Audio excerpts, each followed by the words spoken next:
परम विदुषी लेखिका गणिनी आरिका रत्न श्री 105 स्वस्ति भूषण माता जी, जिन्होंने मात्र 20 वर्ष में 100 से भी अधिक किताबें लिखकर जैन समाज को अनूठा योगदान दिया है। बड़े बड़े विधान जैसे कल्पद्रुम महामंडल विधान, सिद्ध चक्र महामंडल विधान, इंद्रध्वज महामंडल विधान एवं विशेष जिनपद, पूजांजलि आदि महत्वपूर्ण साहित्य बहुत ही सरस, सरल व सुबोध शैली में लिखे हैं, जिसमें गद्य एवं पद्य साहित्य भी समाहित है। इन महान साहित्यों को पढ़कर आप भी अपने ज्ञान का विकास कर सकते हैं। साहित्य प्राप्त करने हेतु आज ही संपर्क करें। संपर्क सूत्र 9212515167 97848533787। बहुत समय पहले एक किताब पढ़ी थी, एक उदाहरण वो आज भी याद है। बात भारत की नहीं, बात पश्चिमी देश की है। एक व्यक्ति ने आत्महत्या कर ली और पीछे से एक लेटर लिख के गया वो कि मैंने चाहा मैं खूब धन कमाऊं, मैंने कमाया। मैंने चाहा खूब शोहरत कमाऊं, मैंने कमाया। मैंने चाहा मुझे अच्छी पत्नी मिले, मुझे अच्छी पत्नी मिली। मैंने चाहा कि मेरे बच्चे अच्छे हों, मेरे बच्चे भी अच्छे हो गए। मैंने जो जो चाहा मुझे वो सब कुछ मिल चुका, वो सब कुछ मिल चुका। अब मेरी कोई इच्छा बाकी नहीं है। ध्यान से सुनना, अब मेरी कोई भी इच्छा बाकी नहीं है, इसलिए मैं आत्महत्या कर रहा हूं। इच्छा होती तो जीता, इच्छा होती तो जीता, लेकिन अब मेरी कोई इच्छा नहीं, मैंने जो चाहा वो मिल गया। लेकिन बात चल रही है उज्जवल जी के द्वारा सीखने की। क्या सीखना है? ये लक्ष्य बनाना है। भगवान महावीर भी कहते हैं कि ज्ञान की प्राप्ति के लिए अभ्यास तब तक करते रहो जब तक केवल ज्ञान की प्राप्ति ना हो जाए। जितना खर्चा सेना के ऊपर खर्च किया जा रहा है, इतना खर्चा यदि अणुव्रतों के प्रचार प्रसार में खर्च कर दिया जाए तो एक बहुत बड़ा क्रांतिकारी परिवर्तन आ जाएगा। अभी समझे ही नहीं आपने कि धर्म है क्या। धर्म तो वो है जो परिवार को, समाज को, देश को और विश्व को सुखी कर दे। समझो तो सही इसको।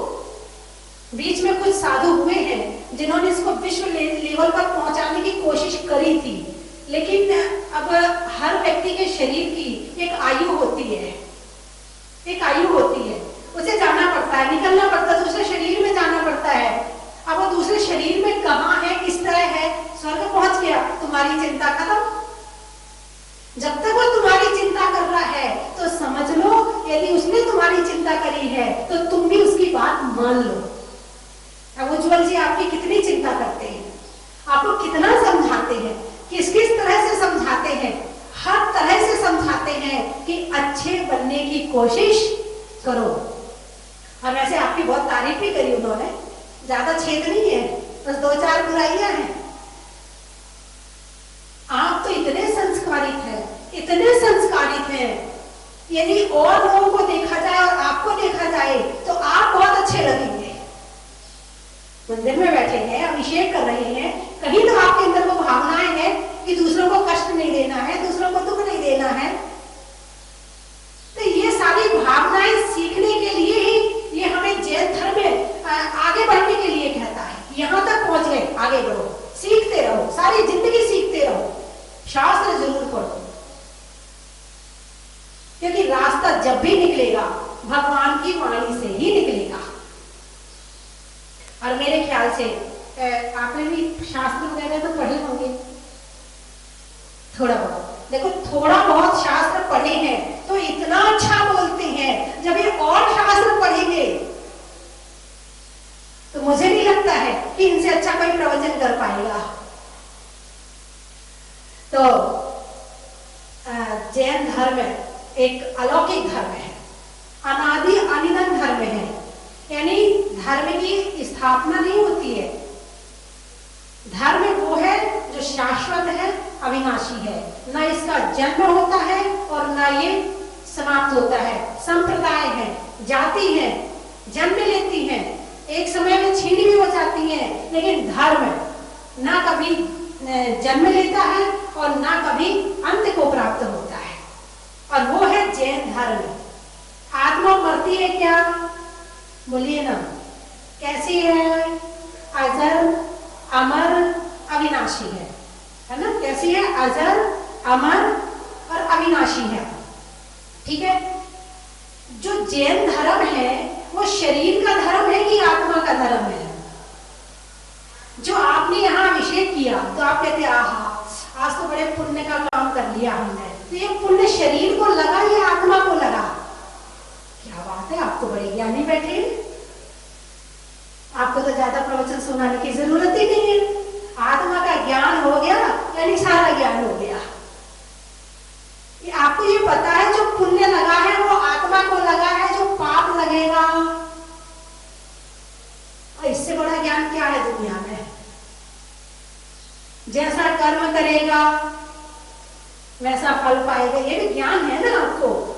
फिर तो इन्हें कुछ भी सुनाने की जरूरत नहीं है, फिर तो मैं बंद करूं फिर, है ना? चलिए मैं 3 चीजें बोलूंगी, आपको कहना बड़ा ही महत्व है। तत्वों में 7 का, मित्रों में 7 का, और तीर्थंकर में मुनि सुब्रत नाथ का। थोड़ा सा बढ़ाओ। पंखा में झलने का, बच्चों में पलने का और भगवान के जमीन से निकलने का, हिंदी में मात्रा का, स्कूल में छात्रा का, और आज आपकी जहाजपुर की यात्रा का, आत्मा में एक का, मनुष्यों में नेक का, और करने में भगवान के अभिषेक का, लगाने में नारा का, आकाश में तारा का, और करने में भगवान की शांति धारा का, बुनाई में बुनने का, चावल में चुनने का, और उज्जवल पाटनी को शांति से सुनने का, त्रियंचों में बिल्ली का, डंडा में गिल्ली का, और आने वालों में दिल्ली का। और कहां से आए हैं? बेगमगंज। नहीं होने में रंज का, पंजाब में पंज का, और आने वालों में बेगमगंज का।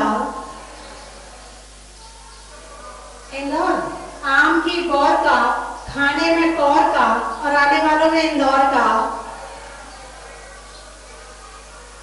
पुणे। पान में चूना का, अनाज में चना का, और आने वालों में पूना का। बांसवाड़ा। हाथ में कड़ा का, गर्मी में घड़ा का, और आने वालों में बांसवाड़ा का। खातेगांव। नदी में नाव का, होने में प्रभाव का, और आने वालों में खातेगांव का। कौन से गांव? पानी गांव। अच्छा, पानी गांव भी है। एक खाते गांव और एक पानी गांव। एक के लोग खाते खाते हैं और एक के पानी पीते हैं। अच्छा।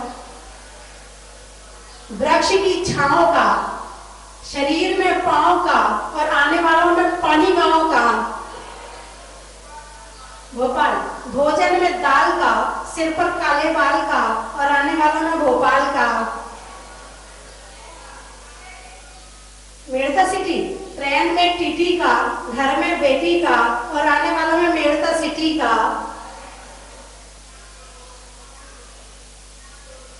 पीपल। पीपलगंज। खरगोन से आए हैं? खरगोन से। अच्छा। प्रश्नों में कौन का, मंत्रों में ओम का, और आने वालों पीपलगंज खरगोन का। जामनेर। फलों में बेर का, जंगल में शेर का, और आने वालों में जामनेर का। सोनागिर है। धामनौर। माँ की बच्चों के लिए माँ की गोद का, होने में बोध का, और आने वालों में धामनौद का। शरीर में सिर का, चर्चा में फिर का, और आने वालों में सोना गिर का। जयपुर, हाँ जयपुर वाले बैठे हैं। गाने में सुर का, नृत्य में नुपुर का, और आने वालों में जयपुर का। हाँ? एटा, माँ के बेटा का, माँ के बेटा का, फूल में कांटा का, और आने वालों में एटा का। फिरोजाबाद, गुरुओं के आशीर्वाद का, नहीं होने में विवाद का, और आने वालों में फिरोजाबाद का। उज्जैन, चेहरे पर नैन का, बोलने में ब्रैंड का, और आने वालों में उज्जैन का। हाँ, दूध में मलाई का, हाथ में कलाई का, और आने वालों में भिलाई का। मुंबई रहते हो? महीनों में मई का, रजाई में रुई का, और आने वालों में मुंबई का। कौन सा पूरा? गौतमपुरा। जीवन में जला का, रंगों में हरा का, और आने वालों में गौतमपुरा का। महिलाओं में आटा का, कंपनी में टाटा का, और आने वालों में कोटा का। अब तो हो गए? कोई बचा? पीछे से आवाज आ रही है। भीलवाड़ा, अच्छा। जनवरी में जाड़ा का, जाड़े में काढ़ा का, और आने वालों में भीलवाड़ा का। हाँ, टोंक वाले रह गए। सब्जी में छौंक का, शिखरजी में टोंक का, और आने वालों में राजस्थान के टोंक का। हो गई? टोड़ा भी अभी भी रह गया। सांपला, बोलने में गला का, होने में भला का, और आने वालों में सांपला का। मनुष्यों में जोड़ा का, मनुष्यों में जोड़ा का, भोजन में बड़ा का, और आने वालों में टोड़ा का। बोलिए चौबी, देखिए। फूल में कली का, तपस्या में बाहुबली का, और आने वालों में देवली का।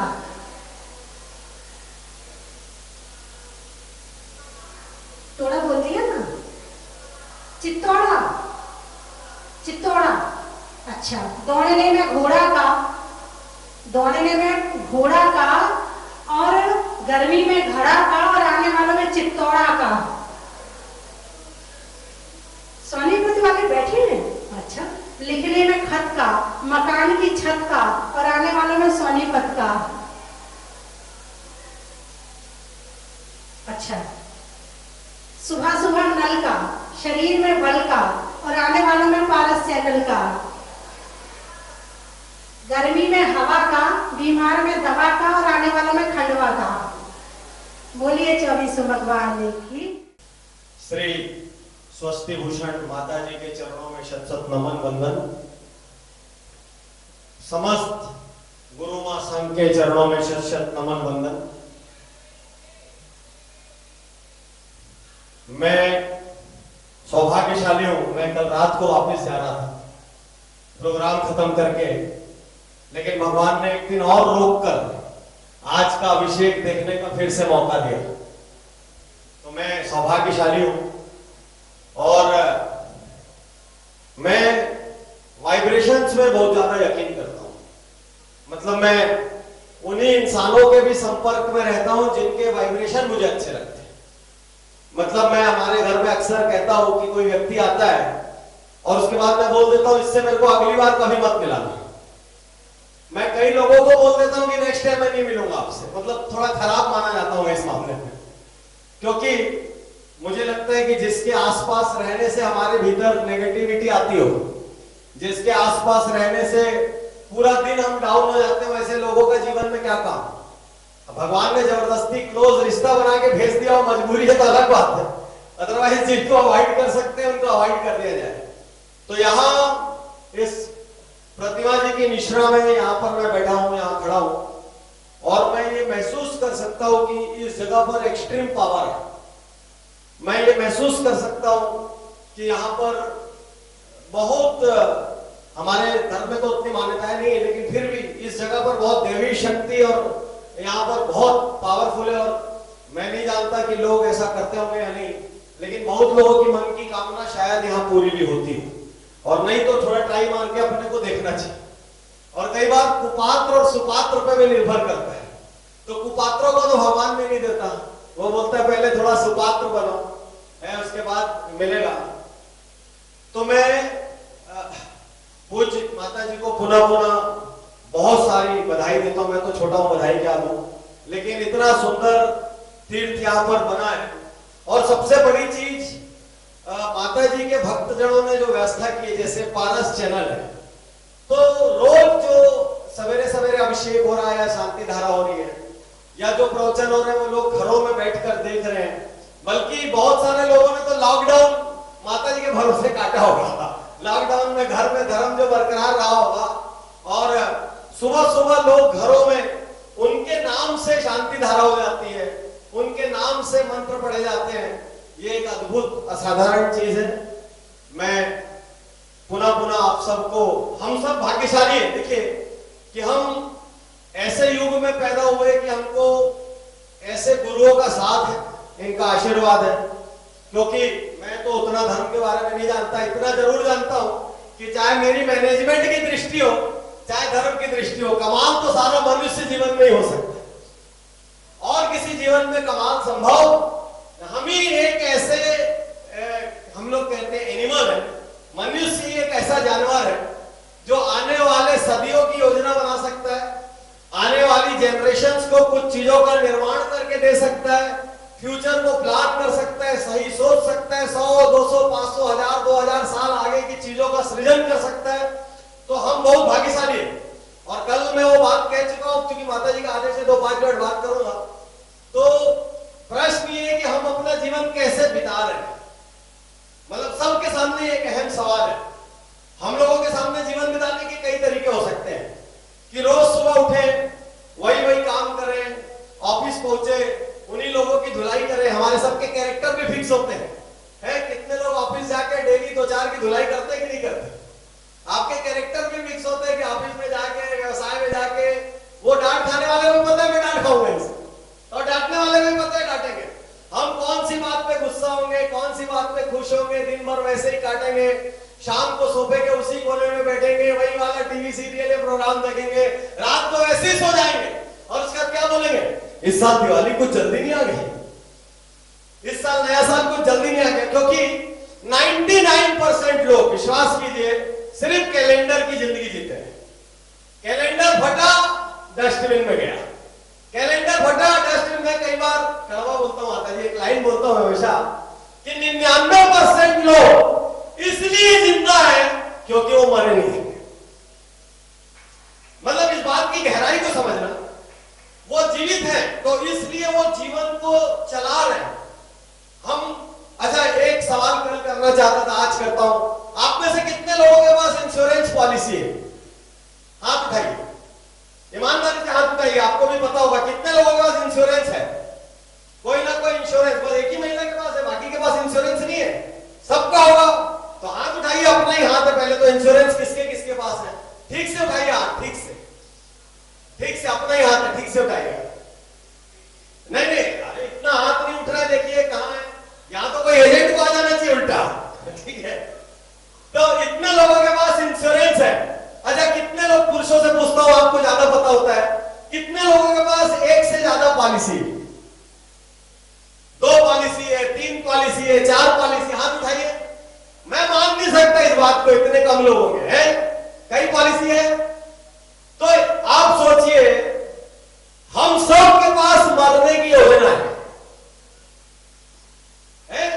अच्छा हम उसके लिए एजेंट को बुला के पूछते भी है कि इसमें रिटर्न ज्यादा मिलेगा, मेरी मृत्यु में पश्चात बच्चे को ये मिलना चाहिए, बेटिया की शादी की व्यवस्था होनी चाहिए, एजुकेशन की। यानी मरने के लिए एजेंट को घर बुला के चाय नाश्ता करा के चेक देते हैं।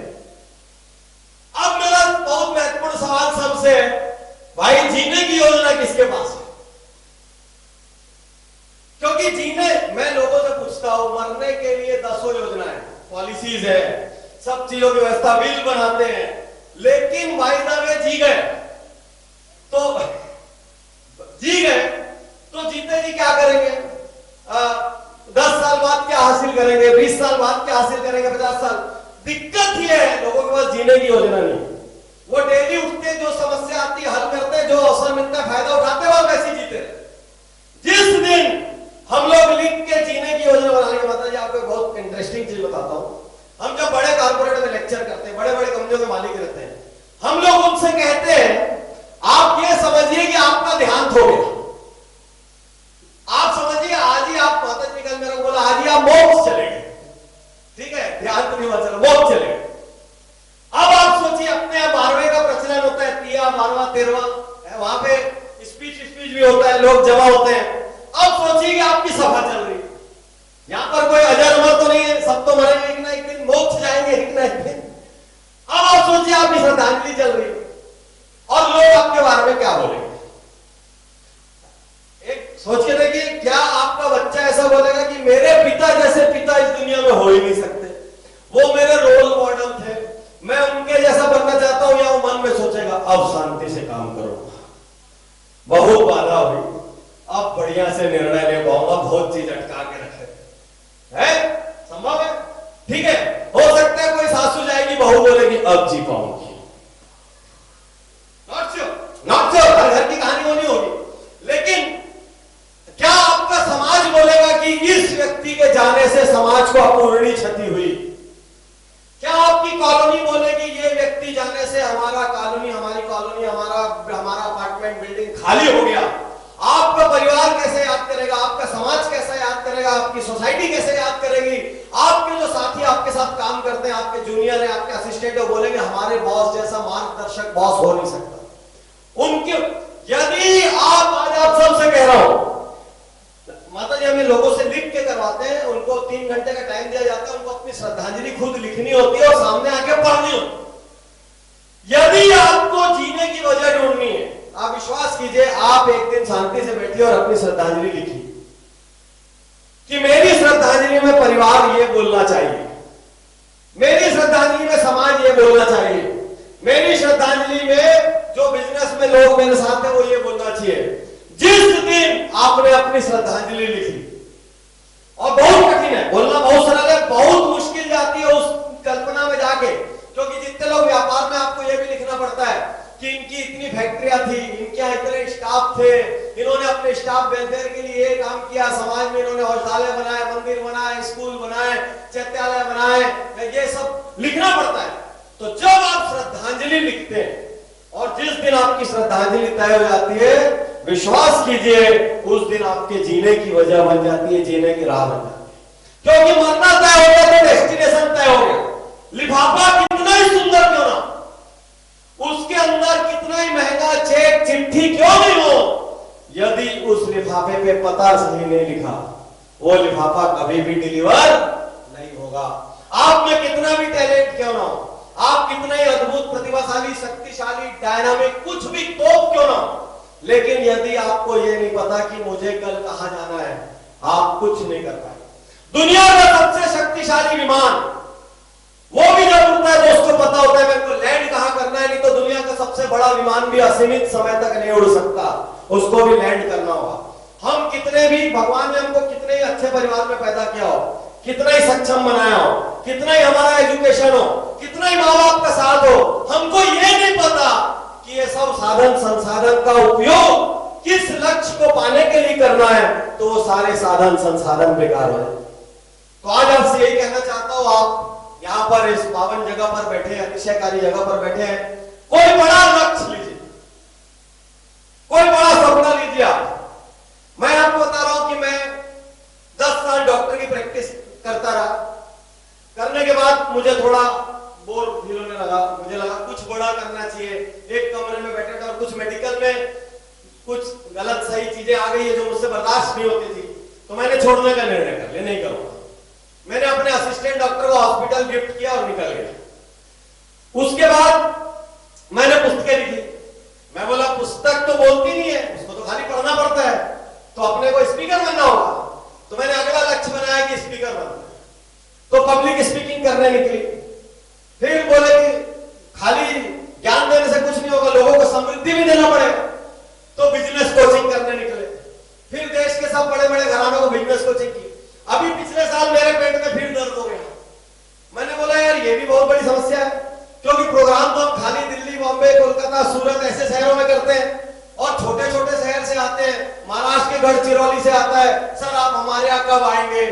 बेलगाम के कोने से आता है, हमारे यहाँ कब आएंगे? अब हम तो जाते ही नहीं कहीं, अब फ्लाइट लैंड नहीं होती, वहीं नहीं जाते कि टाइम करेंसी मान के चलते। तो फिर हमने लास्ट, देखिए कायदे से मेरे को रुक जाना चाहिए, मैंने बहुत कर लिया। माता जी मैंने लास्ट ईयर फिर नया सपना सजाया और businessjito.com नाम की हमने कंपनी लॉन्च की। हमने तय किया कि पूरे हिंदुस्तान में लोगों को घर बैठे कम खर्च में जीवन और व्यापार सिखाना, उनको अपनी गद्दी छोड़ के ना जाना पड़े, उनकी भाषा में रहे। तो हमने businessjito.com लॉन्च करके ऑनलाइन कोर्सेज लॉन्च कर दिया। कोई भी व्यक्ति आए, न्यूनतम खर्च में घर बैठे सीखे, और नारा दे दिया घर बैठे इंडिया सीखेगा, बिजनेस और लाइफ को जीतेगा, ये नारा दे दिया। तो मैं ये कह रहा हूं, चाहे आप 45 के हो, 50 के हो, 55 के हो, 60 के हो, 65 के हो, आपके पास हमेशा एक नया लक्ष्य होना चाहिए। जब तक आपके पास लक्ष्य है, जब तक आप सीख रहे हैं, तभी तक आप जिंदा हैं। जिस दिन सीखना बंद, उसी दिन जीना बंद। जिस दिन आपको लगा मेरे को सब आ गया, समझ लीजिए आपके निपटने का दिन आ गया। दुनिया की सबसे घातक लाइन क्या है? अहम ब्रह्मस्मि। कई बार धार्मिक रूप से हम सिखाते हैं, लेकिन हम मैनेजमेंट में क्या बोलते हैं? कभी ज्ञान ही नहीं समझना। हमेशा ये समझना सीखना बाकी है, हमेशा ये समझना अभी मुझे कुछ नहीं आता। कोई भी प्रवचन आप माता जी का सुनते हैं, कभी कभी मैं सोचता हूं कि इतने प्रवचन में तो आप लोग को मोक्ष चले जाना चाहिए, विश्वास कीजिए।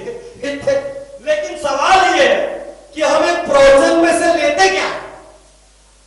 यदि आप 1 घंटे के प्रवचन में बैठे, आपको एक नियम लेके बैठना चाहिए कि चाहे जो हो, उस प्रवचन में से एक लाइन में अमल करके निकलूंगा, कोई भी एक लाइन।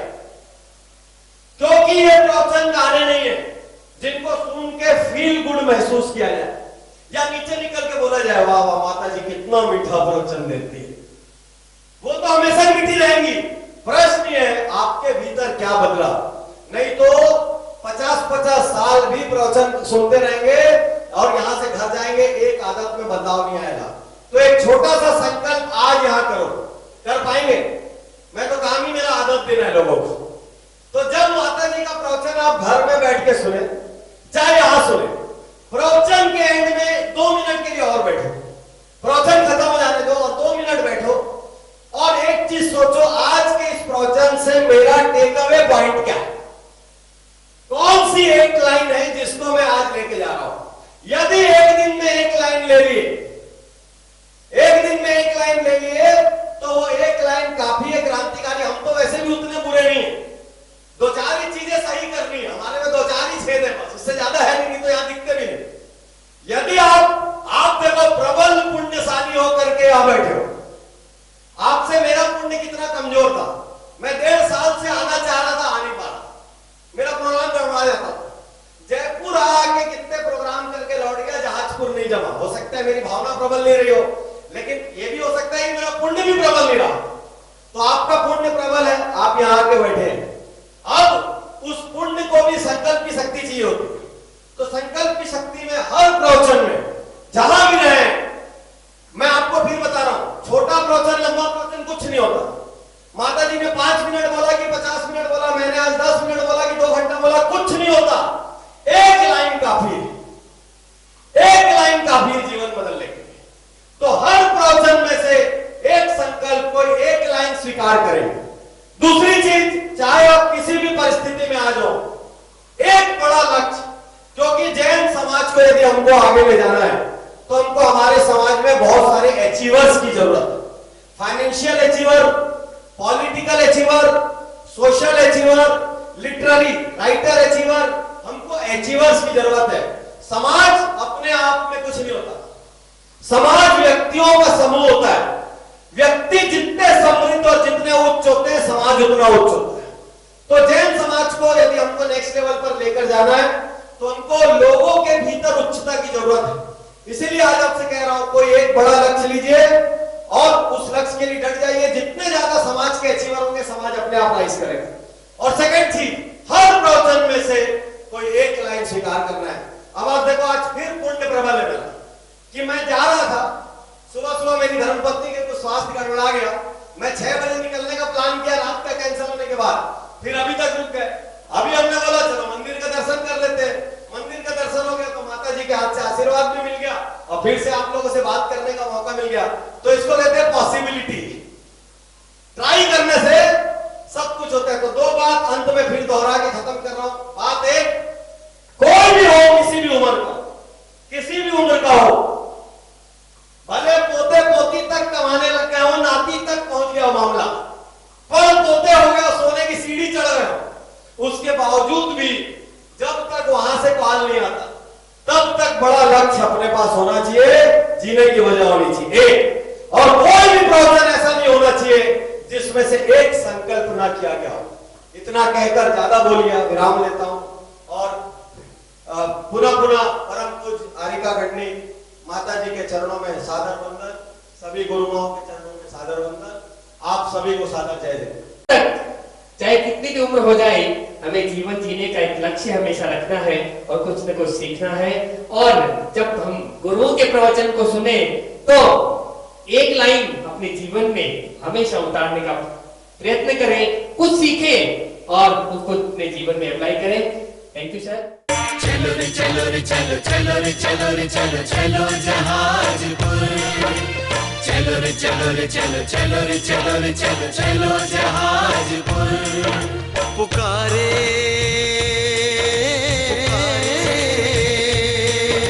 पुकारे पुकारे पुकारे जहाजपुर, भक्तों आओ आ जाओ। पुकारे जहाजपुर, भक्तों आओ आ जाओ। पुकारे जहाजपुर।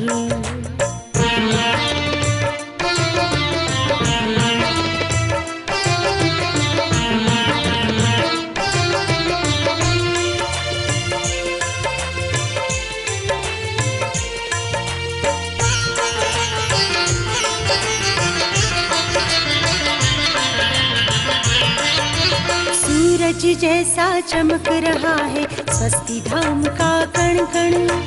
सूरज जैसा चमक रहा है स्वस्ति धाम का कण कण। भक्ति श्रद्धा भक्ति आस्था भक्ति पूर्ण समर्पण।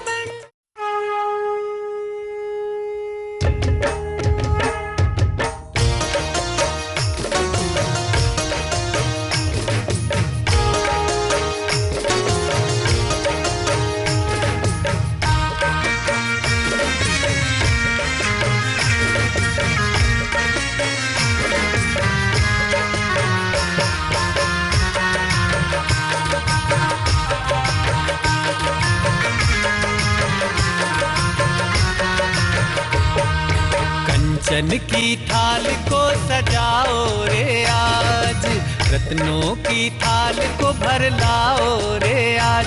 आओ आओ करे रे गुणगान आरती भगवन की। आओ आओ करे गुणगान आरती भगवन की। आओ आओ करे रे गुणगान आरती भगवन की।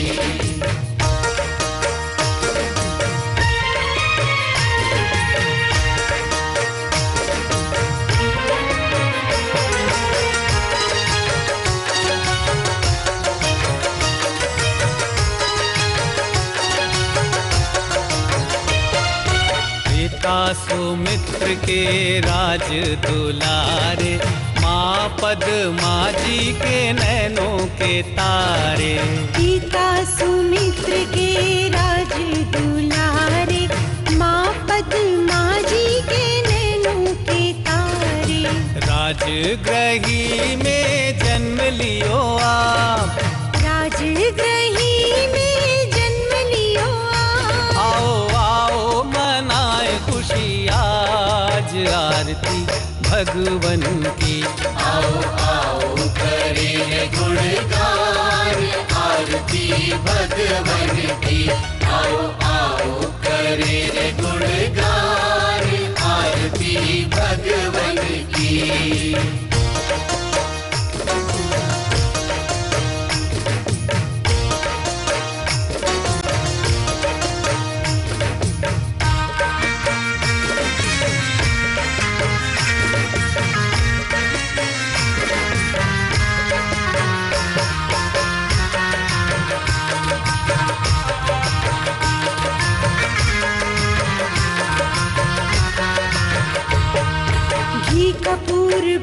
बाती से ज्योति को जला के, प्रभुवर के चरणों में शीश को नवा के। घी कपूर बाती से ज्योति को जला के, प्रभुवर के चरणों में शीश को नवा के। प्रभुवर की आरती में झूम झूम के, प्रभुवर की आरती में झूम झूम के। आओ आओ करे मिलके आज आरती भगवन की। आओ आओ करे गुणगान आरती भगवन की। आओ आओ करे गुणगान आरती भगवन की।